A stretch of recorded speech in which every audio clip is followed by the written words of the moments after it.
Seja muito bem-vindo para essa videoaula. Meu nome é Michel Albino e nesse encontro de hoje eu vou mostrar para você quais são os produtos financeiros que eu invisto meu dinheiro. Exatamente, eu vou abrir a minha carteira de investimentos e você vai poder visualizar junto comigo, item por item, quais são os produtos financeiros que eu invisto o meu dinheiro. Eu vou mostrar para você de uma forma bem detalhada. Afinal de contas, será que eu invisto o meu dinheiro no Tesouro Direto, em debêntures, em ações, em fundos imobiliários? Calma, a gente vai ver isso passo a passo. Mas antes, eu preciso mencionar para você que recentemente eu fiz um vídeo no meu canal do YouTube e esse vídeo tinha como intuito, na verdade tem como intuito, mostrar que o Tesouro IPCA, quando ocorre uma alta da inflação, muita gente acredita que vai ganhar mais com isso. Na verdade, o objetivo do vídeo era mostrar que quando ocorre essa alta da inflação no Tesouro IPCA, a sua base de cálculo para ser tributado em relação ao imposto de renda vai aumentar. E isso vai fazer com que o seu ganho real diminua. Então o objetivo do vídeo foi simplesmente isso. Obviamente que isso ocorre também em outros produtos financeiros, mas eu utilizei o Tesouro IPCA como exemplo porque é um exemplo mais fácil, porque esse título tem uma composição pré-fixada e pós-fixada. Mas eu recebi um comentário no meu canal em que uma pessoa interpretou de forma equivocada. Eu vou mostrar um trechinho desse vídeo para você e daqui a pouco a gente dá continuidade nessa videoaula. Tudo isso que eu estou mostrando para você agora vai fazer parte da composição dessa aula para que você possa visualizar como é que funcionam os investimentos da forma mais adequada. Então vamos dar uma olhada no trechinho desse vídeo. Porém, eu quero salientar que o Tesouro IPCA é sim uma boa alternativa para os investidores, não tenha dúvida disso. Entretanto, eu quero propor para você um raciocínio. Imagina que o problema desse título é o fato de ter cobrança de imposto de renda. Agora eu quero te perguntar, será que não existe nenhum produto de investimento com essas mesmas características que paga IPCA mais um ganho percentual e que é isento de imposto de renda? A gente vai perceber que existe. E eu vou citar dois exemplos para você. Hoje a gente tem as debêntures incentivadas e a gente tem LCIs atreladas ao IPCA mais um ganho real. Claro, não vou entrar no mérito desses dois produtos agora, porque senão a nossa aula ficaria muito longa. Porém, é uma alternativa muito interessante porque nós estaríamos isentos de imposto de renda. E nesse caso, independente da alta da inflação, nós não teríamos uma base de cálculo para ser tributado. Legal? E aí, viu o vídeo? Bom, nesse trechinho eu recebi um comentário que a pessoa mencionou, e eu sei por que ocorreu esse comentário, que o meu objetivo nessa videoaula era vender o produto debenture com o intuito de ganhar uma comissão. Então, esse comentário ocorreu. Eu sei que quando a gente coloca um vídeo na internet, a gente está exposto a críticas, a sugestões, a elogios e tudo isso faz parte. E eu acho justo. O que eu não acho justo é fazer juízo de valor de uma pessoa sem conhecer pessoalmente. Quando eu digo pessoalmente é a pessoa. E profissionalmente. Aí eu acho injusto, eu acho desleal. De todo modo, como eu sou uma pessoa muito positiva, eu vou pegar esse gancho e vou apresentar para você um pouco de como funciona o meu trabalho, como funciona o trabalho de um assessor de investimentos, de um agente autônomo. E aí você, ao final desse vídeo, vai poder tirar suas conclusões se de fato o meu objetivo no trecho desse vídeo que eu apresentei era vender o produto debenture ou não. Obviamente que as pessoas que me conhecem já têm essa resposta, mas você como investidor que está assistindo aí o meu vídeo de repente a primeira vez, ainda não sabe, né? De repente pode causar alguma confusão. E para esclarecer isso, eu vou pegar essa videoaula para que a gente possa seguir de uma ordem cronológica e aí a gente vai conseguir enxergar muito detalhadamente e ao final você vai poder tirar suas próprias conclusões, tá bom? Então vamos lá. Bom, a primeira coisa que eu preciso mencionar para você é que eu já atuo no mercado financeiro há mais de 8 anos assessorando investidores. E se você observar os meus vídeos, você vai perceber que eu sempre bato na mesma tecla. Que o investidor deve priorizar proteção e depois rentabilidade de patrimônio. Primeiro protege, depois rentabiliza. Então esse sempre foi o meu foco aqui no meu atendimento, na minha assessoria.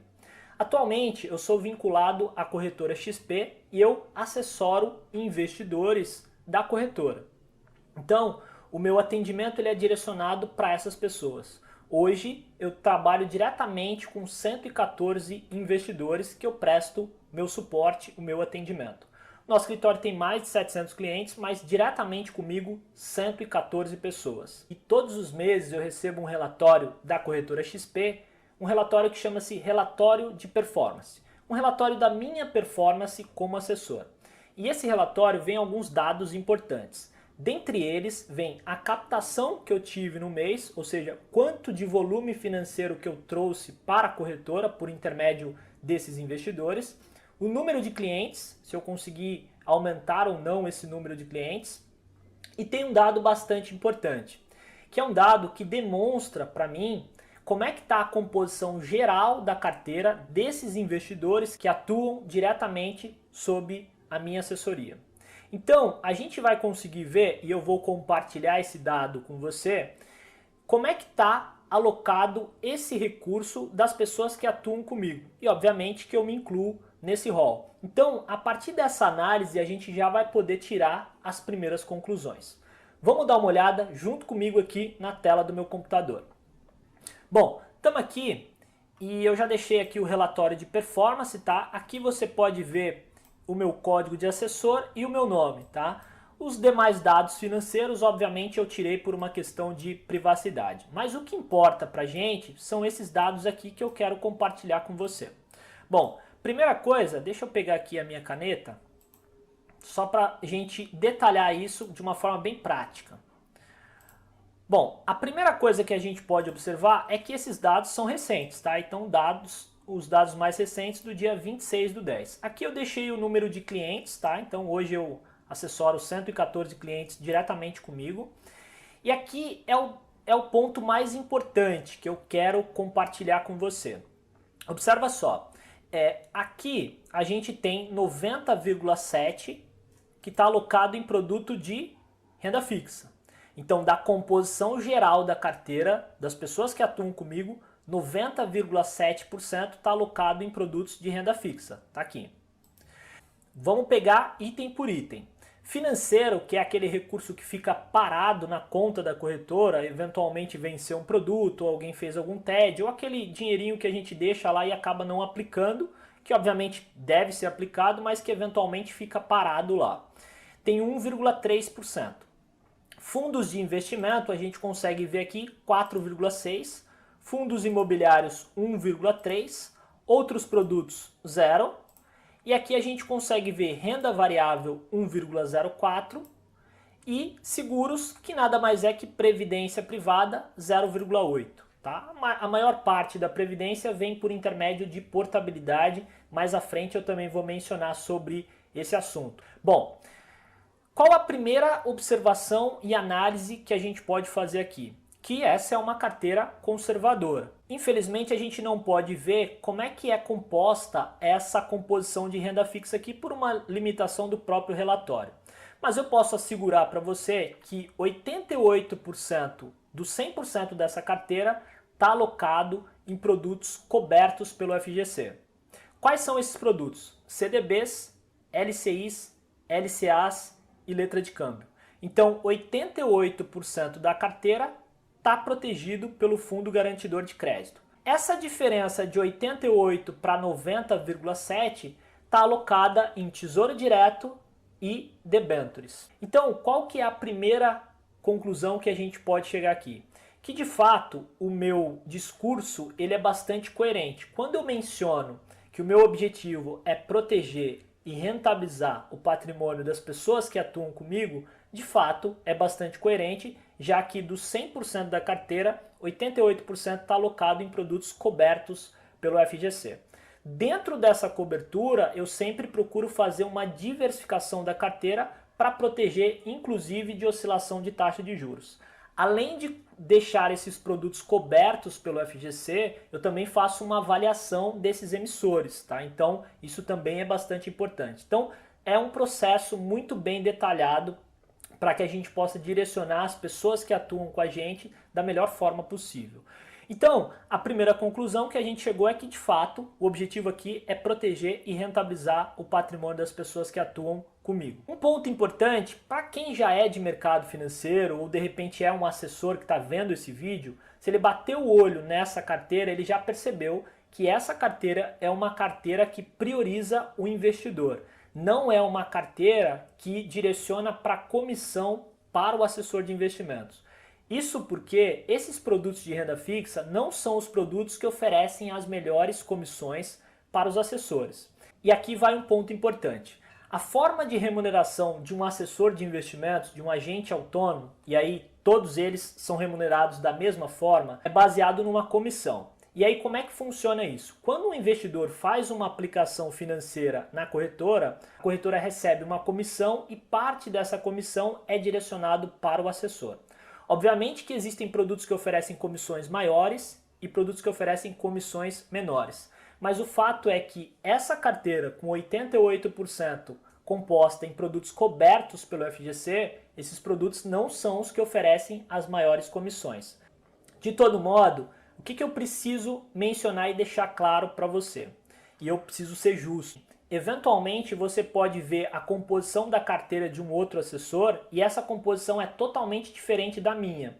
E ele tem uma composição muito maior em produtos que oferecem mais comissões e que oferecem inclusive recorrência de pagamento, que não é o caso dos produtos de renda fixa. E isso não quer dizer que ele está priorizando comissão, simplesmente ele está trabalhando com o público-alvo que ele escolheu. Então esse é um ponto bastante importante para que a gente possa fazer justiça, possa ser justo. Então às vezes você tem um assessor de investimento que o público-alvo dele é direcionado para outro mercado e esse mercado, coincidentemente, oferece uma comissão maior.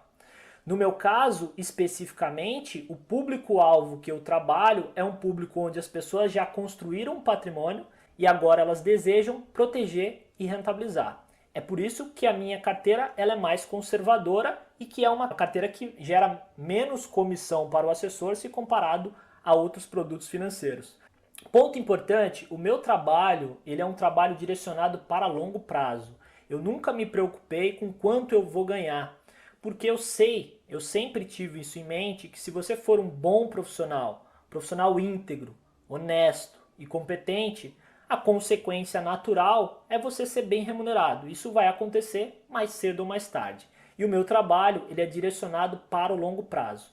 Em resumo, o que eu quero mencionar para você e deixar extremamente claro é que o meu trabalho ele é focado não na relação de assessor-cliente, mas uma relação de parceria, ok? Então esse é o ponto principal que eu quero mencionar. Hoje a minha remuneração ela não é pautada em uma aplicação financeira que o investidor faz, mas sim no volume financeiro que eu tenho hoje na corretora, por intermédio dos meus clientes, obviamente, e baseado nisso eu tenho uma expectativa de remuneração. Perfeito? Então, para mim, o meu foco principal é direcionar essas pessoas para os melhores produtos. Eu sempre me coloco no lugar dela para que eu possa direcionar esse investimento. Ficou claro isso? Bom, agora, o que a gente pode fazer? Vamos entrar na minha carteira de investimentos e aí a gente vai ter um outro dado para poder tirar mais conclusões. A primeira conclusão já está fechada, está tranquilo aqui. Beleza? Vamos dar uma olhada agora na minha carteira. Deixa eu entrar aqui no site da XP. Bom, aqui a gente pode entrar no site da XP. Então estou no Google aqui, já coloco xpi.com.br e aí a gente vai entrar na minha carteira de investimentos para a gente poder enxergar como é que está a composição dessa carteira. Obviamente que eu vou preservar os dados financeiros por uma questão de privacidade, mas a gente vai conseguir enxergar a composição percentual da minha carteira e aí a gente vai poder fazer uma análise juntos. Então aqui o meu nome, vou colocar minha senha agora para acessar o portal. Ok, coloquei minha senha, já consegue ver aqui que aqui é o meu nome, está tudo certinho. Vou aqui no menu Investimentos, posição consolidada. Bom, então aqui a gente já consegue enxergar a minha carteira de forma percentual. Vamos analisar item por item.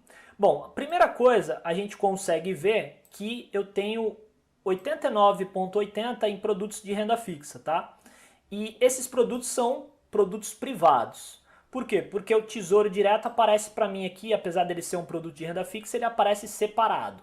Perceba que eu tenho 0,77% no Tesouro e 89,80% em títulos privados. Aqui a gente vai conseguir enxergar que eu tenho uma composição em ações, fundos imobiliários e fundos de investimento.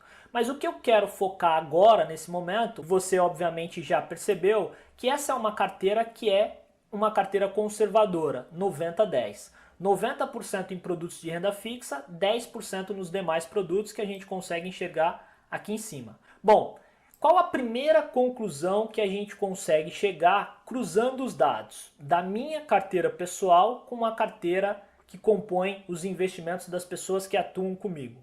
Que elas são extremamente parecidas, né? 90% em renda fixa, 10% em outros produtos. E por que são parecidas? Justamente porque os produtos que os meus clientes investem, que as pessoas que atuam comigo investem, são os mesmos produtos que eu, como investidor, invisto.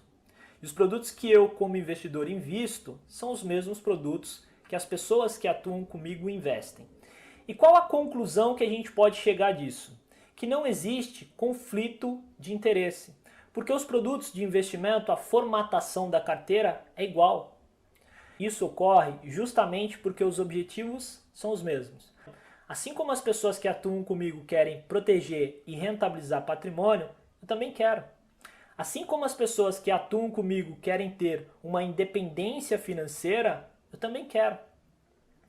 Logo, essa relação que nós temos não é uma relação de assessor de investimentos cliente, mas sim uma relação de parceria, porque nós temos os mesmos objetivos.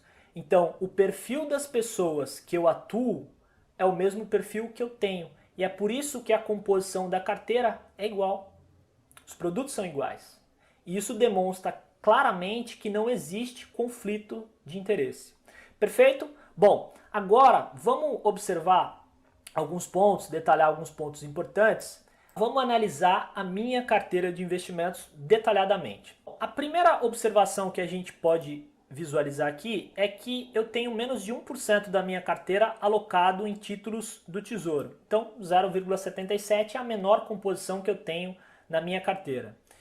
E isso não quer dizer que o Tesouro Direto é um produto ruim, muito pelo contrário, ele é um bom produto desde que você saiba investir.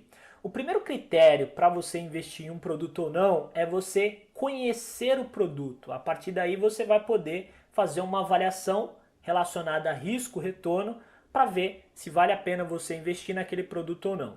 Então, no meu caso aqui especificamente, eu utilizo outros produtos financeiros, como você pode ver, que na maioria deles são títulos privados, porque na minha concepção, para acúmulo de capital, eles são melhores. Vale lembrar que não existe verdade absoluta no mercado, perfeito? Cada pessoa tem as suas convicções e, pautado nessas convicções, ele vai elaborar sua carteira de investimentos. Numa outra videoaula eu vou mencionar o porquê a composição da minha carteira é tão pequena em Tesouro Direto.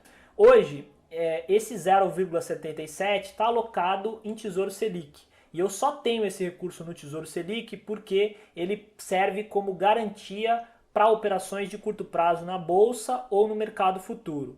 Vale lembrar que eu não sugiro para o investidor, principalmente o iniciante, esse tipo de operação.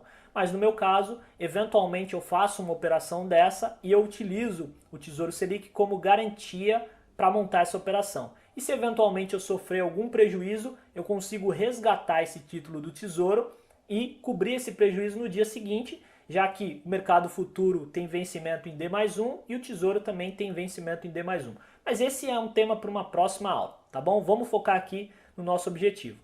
No gráfico que a gente viu da composição geral da carteira das pessoas que atuam comigo, a gente não conseguiu enxergar como é que está composta a parte de renda fixa. Mas no meu caso aqui, a gente vai conseguir enxergar item por item.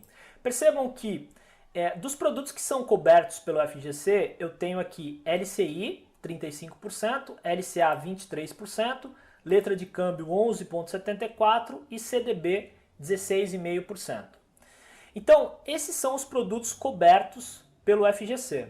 Isso compreende praticamente 87% da carteira, já que eu tenho alguns produtos aqui, no caso, um produto de renda fixa, a debenture, que não é coberta pelo FGC e tem uma composição de 3% na minha carteira. O Tesouro Direto está aqui nessa pequena fatia, nem aparece aqui, mas está aqui, né?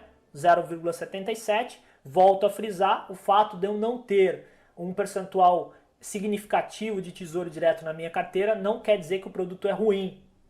Então esse é um ponto que eu quero deixar muito claro. Aqui a gente vai ver outros produtos que não são cobertos pelo FGC. Então, debentures, ações, fundos de investimento e fundos imobiliários. Além do próprio Tesouro, mas que no caso do Tesouro Selic ele é o mais seguro que a gente tem na economia. Então, a gente já consegue observar que 87% da minha carteira é coberta pelo FGC. Cabe um ponto importante. Dentro dessa composição, eu sempre faço uma diversificação dessa carteira. Isso porque eu não quero me preocupar com oscilação de taxa de juros. Para mim, tanto faz se a taxa de juros sobe ou cai, se a bolsa sobe ou cai. Isso para mim é irrelevante, porque a minha carteira ela está diversificada. Na maioria das vezes, a diversificação é bom. Em alguns casos, não. Mas isso seria tema também por uma próxima videoaula. O ponto importante que eu quero mencionar é que uma carteira de investimentos ela deve trazer para você tranquilidade. Você não pode ter uma carteira de investimentos e ficar preocupado, né, com ela. Então, essa carteira aqui é uma carteira conservadora, protegida e rentável e que me traz tranquilidade. Vamos analisar um ponto importante agora. Naquele vídeo que eu fiz, também foi mencionado que além da comissão, se eu vendesse o produto eu ganharia uma comissão maior, foi mencionado que isso traria um risco muito elevado para o investidor. Agora eu quero propor um raciocínio com você. Eu escolhi aqui especificamente uma debenture e nesse caso é um único emissor, tá? Ou seja, eu investi em uma debenture de uma empresa, que é uma empresa privada, e esse produto não tem cobertura por parte do FGC. Agora, vamos pensar no pior cenário. Vamos imaginar que ocorreu uma quebra dessa empresa, um default. Eu perdi o dinheiro que eu apliquei nessa debenture. A pergunta é, vai comprometer a minha carteira de investimentos se ocorrer um default nessa debenture? A gente vai perceber que não. Por quê? Porque eu tenho um capital extremamente diversificado e esse produto serve justamente para isso, para diversificar. Nesse caso especificamente eu tenho um emissor só, mas eventualmente eu poderia ter dois ou ter três.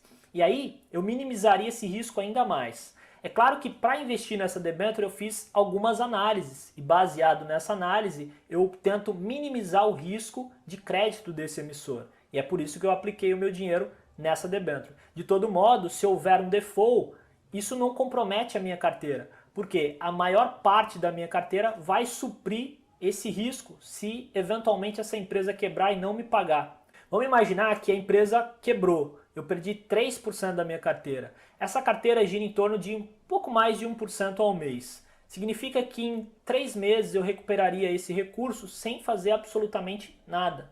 Então isso é uma carteira que eu considero eficiente, diversificada, protegida e rentável. E é por isso que eu invisto nesses produtos.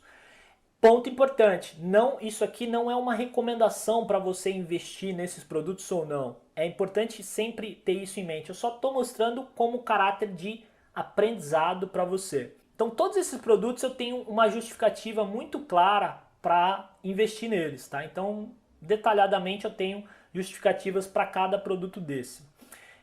Um ponto importante que eu preciso mencionar também é que quando eu faço uma aplicação em uma LCI, em uma LCA, uma letra de câmbio ou um CDB, eu sempre faço uma avaliação do próprio emissor, tá? Então eu faço uma avaliação do emissor, mesmo sabendo que existe a cobertura por parte do FGC, eu faço uma avaliação de como é que está financeiramente aquele emissor para minimizar esse risco. Então, às vezes você tem na plataforma um produto que oferece uma taxa maior, mas não é só isso que eu preciso avaliar. Sempre que eu vou fazer a avaliação de um investimento, eu não posso olhar individualmente se esse produto só tem um risco maior ou se esse produto tem uma rentabilidade maior. Eu preciso olhar as duas coisas para que eu possa colocar na balança a relação de risco e retorno. Então isso também vai ser para uma próxima videoaula, mas esse ponto é importante, eu sempre faço essa avaliação. Um outro ponto que eu quero mencionar para você é que eu sempre priorizo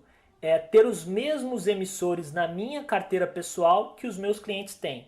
É claro que nem sempre isso é possível por conta de uma limitação de capital próprio, mas eu sempre faço isso, procuro ter o número maior de emissor, que acaba não sendo uma diversificação eficiente, porque você coloca vários emissores e aí você abre um risco maior para a utilização do FGC, mas eu quero ter os mesmos emissores na minha carteira, que são os mesmos emissores que os meus clientes, que as pessoas que atuam comigo têm.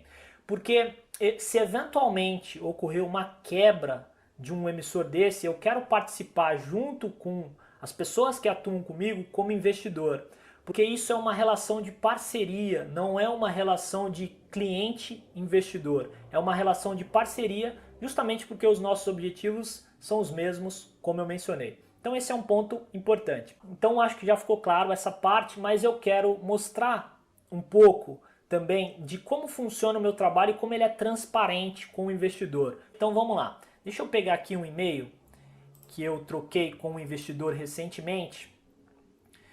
E nesse e-mail, muitas pessoas me procuram na semana para falar sobre a desbancarização. Tem o intuito de desbancarizar seus investimentos, ok? Isso obviamente é comum aqui, tá? Toda semana a gente tem pessoas que procuram, seja por WhatsApp, e-mail, telefone, procuram a gente com o intuito de desbancarizar seus investimentos. Eu recebi um e-mail do Francisco, obviamente que ele me autorizou a abrir esse e-mail, eu fiz uma solicitação para ele, ele autorizou, disse que se fosse para ajudar outras pessoas, poderia mostrar, obviamente preservando os valores e a privacidade dele. Então, o Francisco me mandou um e-mail e ele gostaria de comparar, né, o intuito dele, ele tem uma previdência privada, o intuito dele era liquidar a previdência privada para investir em produtos mais rentáveis. CDB, LCI, LCA e por aí vai. Né? Montar uma carteira mais rentável, a gente sabe que uma previdência ela é uma embalagem que possui esses mesmos produtos, né? CDB, LCI e LCA. Eu posso fazer isso de forma individual, né? E aí obter uma rentabilidade maior, principalmente se for uma previdência conservadora de gestão passiva. Porém, quando um investidor me procura para desbancarizar, a primeira coisa que eu preciso fazer é um diagnóstico. Eu preciso avaliar se vale a pena ele fazer essa desbancarização ou não. E foi exatamente isso que eu fiz. A primeira coisa que o Francisco mencionou para mim é que o objetivo dele é utilizar essa previdência com o intuito de sucessão patrimonial. E isso é justo porque o único produto que possui a característica de transitar fora do inventário e que tem essa característica de servir como sucessão patrimonial é exatamente a previdência privada.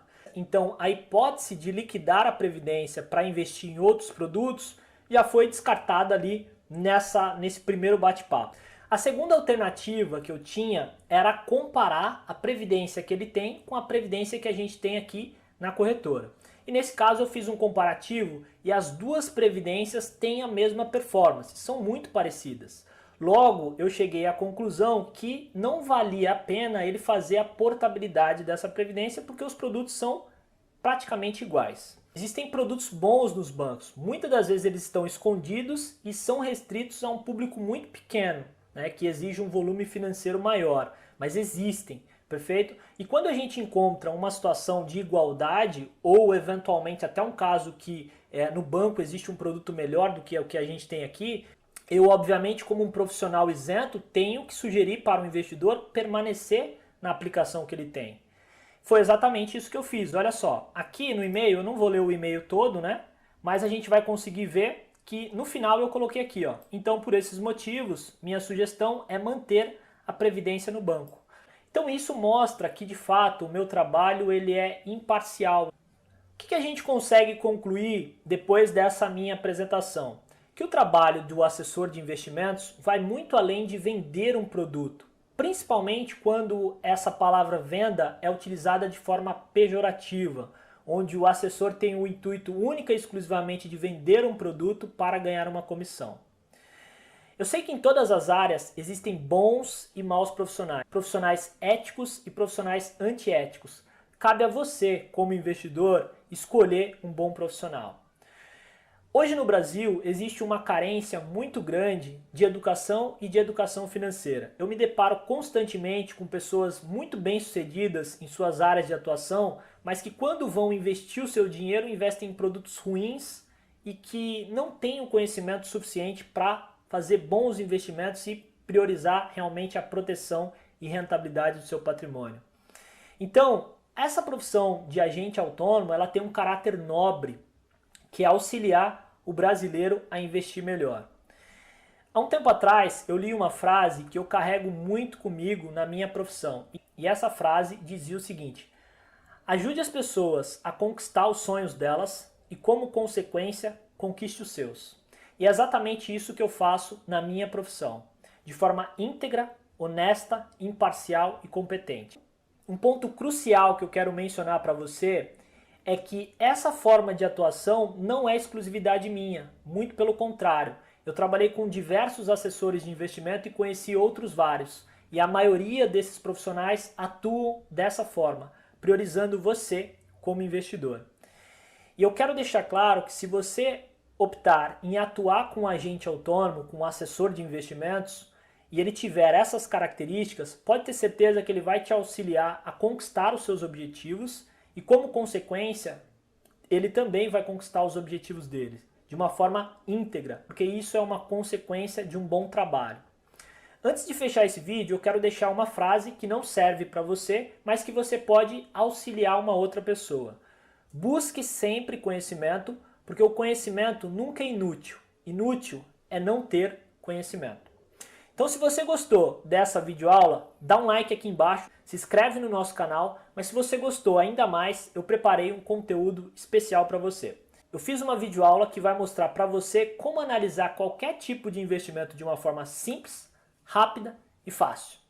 É só você clicar nesse botão que está aqui em cima, você vai ser direcionado para o meu site, lá você vai colocar o seu nome, seu e-mail e vai ser direcionado imediatamente para essa videoaula. Além disso, você ainda vai receber no seu e-mail uma série de videoaulas, entre 4 e 5 videoaulas, bem bacanas, que vale muito a pena você assistir. Mas se eventualmente você não quiser receber esses e-mails, pode clicar no link aqui embaixo, tá? No nosso site www.desbancarize.com.br, que você já vai direto para a videoaula. Então não deixa de se inscrever no nosso canal. Um grande abraço e até daqui a pouco. Valeu!